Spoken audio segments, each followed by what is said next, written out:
All right, so we are back from Alaska, and Joe has crunched all the numbers. So we're going to go over what our budget was, what we actually did end up spending, where we all went, how many miles we put on the van, and just some of our favorite things of the trip. So I'll let Joe get started on the budget. Okay, for the budget, I just did 3 buckets. I did gas, tours, and food. And so gas, I assumed it was going to be very expensive. And so I estimated $6,000 for the gas for the trip. For the tours, we knew pretty much what we wanted to do, and that was just over $2,800. For food, I just took a swag of about $100 per day. And for being gone 90 days, that was $9,000, which puts the total budget at $17,845. And we didn't do too bad. And now the actuals. We did just under $4,100 in gas. We got 14.7 miles per gallon and paid an average of about $4.10 per gallon. For tours, we came in at just over $3,300, and compared to the original budget estimate, we added one activity, which was the horseback riding near Palmer, which was very fun. For camping, we spent $487, and we camped in Denali, Homer, McCarthy, and Talkeetna. And so for the other, that was maybe a total of, What was that, 10 days? 10 days we spent in campground. So for the other 80 days or so, it was all Harvest Host or iOverlander spots. Miscellaneous, we spent just over $1,000, and that covered gifts, bear spray, the National Park Pass. We had to get an oil change, the Zolio fee per month, some stuff we had to repair on the van, laundry, so pretty much all of that. We used Starlink, and we paid for 4 months, so that was $600. And we ended up taking ferries.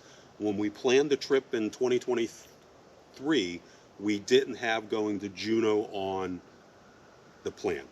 And so we added the ferry trip from Haines to Juno, and then Juno back to Skagway. That was, again, $515. For food, this was where we sort of went over budget. We ended up spending just over $10,000 on the food. The grocery store part of that was just over $2,900, and we ended up spending almost $7,100 on restaurants. And this was, we try and do keto, so that limits what you can really buy at grocery stores, especially when we got into the middle of nowhere, Alaska and Canada. So by default, we'd just go to the nearest restaurant, and most often than not, we would get chicken wings because they are a keto-friendly meal that most places have. And then also, as the trip went on, we got lazy. You'd be out all day. You really didn't want to go back to the van, spend an hour and a half cooking and cleaning, all that. And so we just got lazy and went to restaurants. So all told, we spent $20,081 on the trip to Alaska. And from a budget perspective, if you weren't trying to do keto and you were more dedicated to cooking in the van, you could probably cut that grocery or the food bill in half.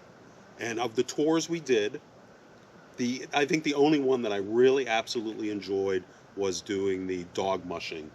Yes. In Talkeetna. That is sort of the one thing I would recommend. We did some quad tours. The horseback riding was nice, but you can really do that anywhere. And this, the tours also included doing the trams. While the trams were nice, you didn't need to do them. Right. We were lucky because we did the ATV tour, which that's how we found out about Hatcher's Pass. To go do Hatcher's Pass, right? Which was beautiful. So that wraps it up. About $20,000 to spend, and we were in Alaska for just over 2 months, and spent about a month getting there. So $20,000 for 3 months of travel. So that more or less covered the budget. And if you have any questions, just put them in the comment section. And now Kim's going to discuss where we all drove in Alaska. Okay, so we crossed into Alaska at the Alcan border and headed to Fairbanks. It was 5,500 miles from Fairbanks to Skagway. 1,000 of those miles were the drive to Prudhoe Bay. We also backtracked several times, chasing weather that we hoped would make our trip a little more exciting. Because I think we went down the Seward Highway at least 4 or 5 times. Or Most of 10. those most of those 10. were to hopefully get good weather in Whittier. Yep.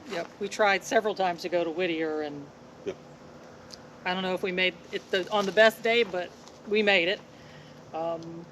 Dead Horse, same thing. Weather, just got to go. Yeah, so for going to Prudhoe Bay, that was one of the things we backtracked on. When we were going to go to Prudhoe Bay originally, the weather was terrible, so we drove down to Denali, camped in Denali for 3 days, and then drove back to Fairbanks when the weather broke, and had a very good trip up to Prudhoe Bay.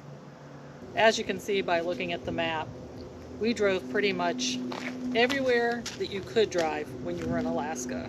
I think the only places we missed were taking the Denali Highway and taking the top of the world highway to Chicken. But other than that, I think we hit most of the major spots that you can drive to. And there's things to do. And there are things to do. All right, so we'll just give you some final thoughts on where we all visited, whether we were happy when it went there, disappointed, had a great time, spent a lot of money. Recommendations? So we'll just start at the top of the map that we had up before. But Prudhoe Bay, this was somewhere Joe really wanted to go. And, everybody asks, is it worth it?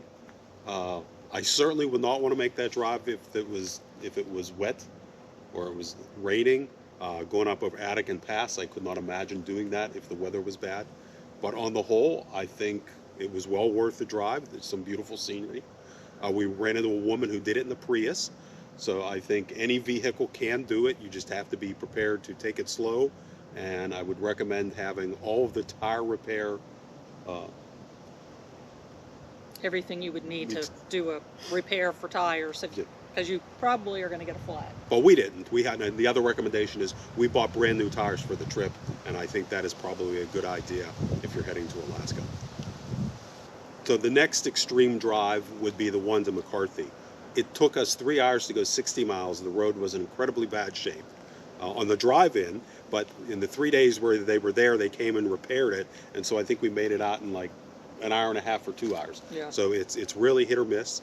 There had been a landslide shortly before we got there, made the road unpassable, but that was fixed.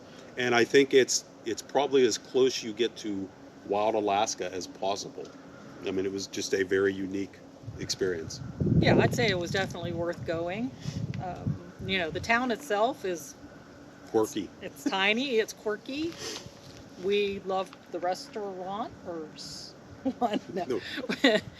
We ate at the Potato, which was a good restaurant. People were very friendly. The exciting part was getting to walk on the glacier, so that was a lot of fun. And it was a beautiful area. And I think if you do go to McCarthy and want to walk on the Root Glacier, I would plan it yourself. We paid for the tour, which was very reasonable. I think it was only $130 or so for the tour, but the pace was too much for us. And we felt like we were holding back other people in the party. But it's also, the trail to the glacier is very well marked. It's relatively easy. It's 2 miles in, and however much you walk on the glacier. So I would definitely recommend buying crampons and planning to do your own tour to the Root Glacier, because there was nothing. I don't think the tour guide really added a lot to the experience over if you just went yourself. Yeah, I mean, they took us to some places maybe you didn't know were there, but. And Matt and Megan have a video, and they did it themselves, and so you could look up their video on doing the McCarthy Glacier. Although I would have to say that this was one place we paid for camping. Yeah. And you parked wherever you could find a spot, I guess. And it wasn't a gravel lot. It wasn't, I don't even know how you would explain it. It's just. And we think we only found one outhouse, and it had like holes in the wall. So we took advantage of what we had in the van. Yeah, so you have to pay to camp, but they're not very nice spots. All right, for the next part of our trip, we ended up having to take the ferry because that's the only way you can get there. Get to Juno. So we went to Juno. Wasn't originally on our itinerary, but really glad we did it. I described it as being on a movie set for how Hollywood would treat Alaska. You had the cruise ships, the beautiful scenery, the float planes coming and going, the old architecture of the town like a western town. So I really enjoyed being there. But we also, I think, lucked out. The locals were telling us we had phenomenal weather for most of the time we were there. So it could be a different experience if it's rainy and cold. I also think we enjoyed it just because there was some hustle and bustle Yes. at the end of there being a whole lot of no hustle and bustle. And reasonable grocery stores.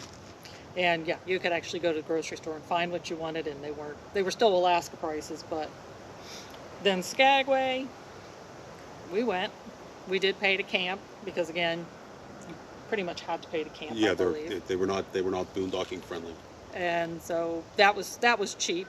However, the town is small, and they know they got you. Yeah, it was the most expensive place we went to in Alaska. At least I thought so. And there, the locals were telling us that the grocery store really only gets fresh produce once a week, and you have to be there the day that it comes in to get it. Yeah. So the ferry rides were beautiful, though. That was a very nice thing. You sort of get the cruise experience without the cost of a cruise. But yeah, we did the railroad in Skagway, and it was pretty. We got a lot of pretty footage from it. Would I do it again? The way I looked at it is, if you were on a cruise and did not get to see any interior of Alaska prior to that, the train ride was wonderful. But considering we had been almost everywhere in Alaska and seen everything, it really didn't add a lot to our experience, and it was rather pricey. Yes. Wraps up what we wanted to tell you. Again, the one recommendation, I would definitely get crampons for the trip, because that gives you the ability to go some places you may not otherwise be able to. So that's a wrap. We started planning this probably mid-2023 once we got back from Newfoundland, and took a year to get there. Retired early to do it while we were still young enough to be able to do it. Yeah. And it's definitely worth going. Definitely. I'd go back if I could. So if you decide to go, good luck and have fun.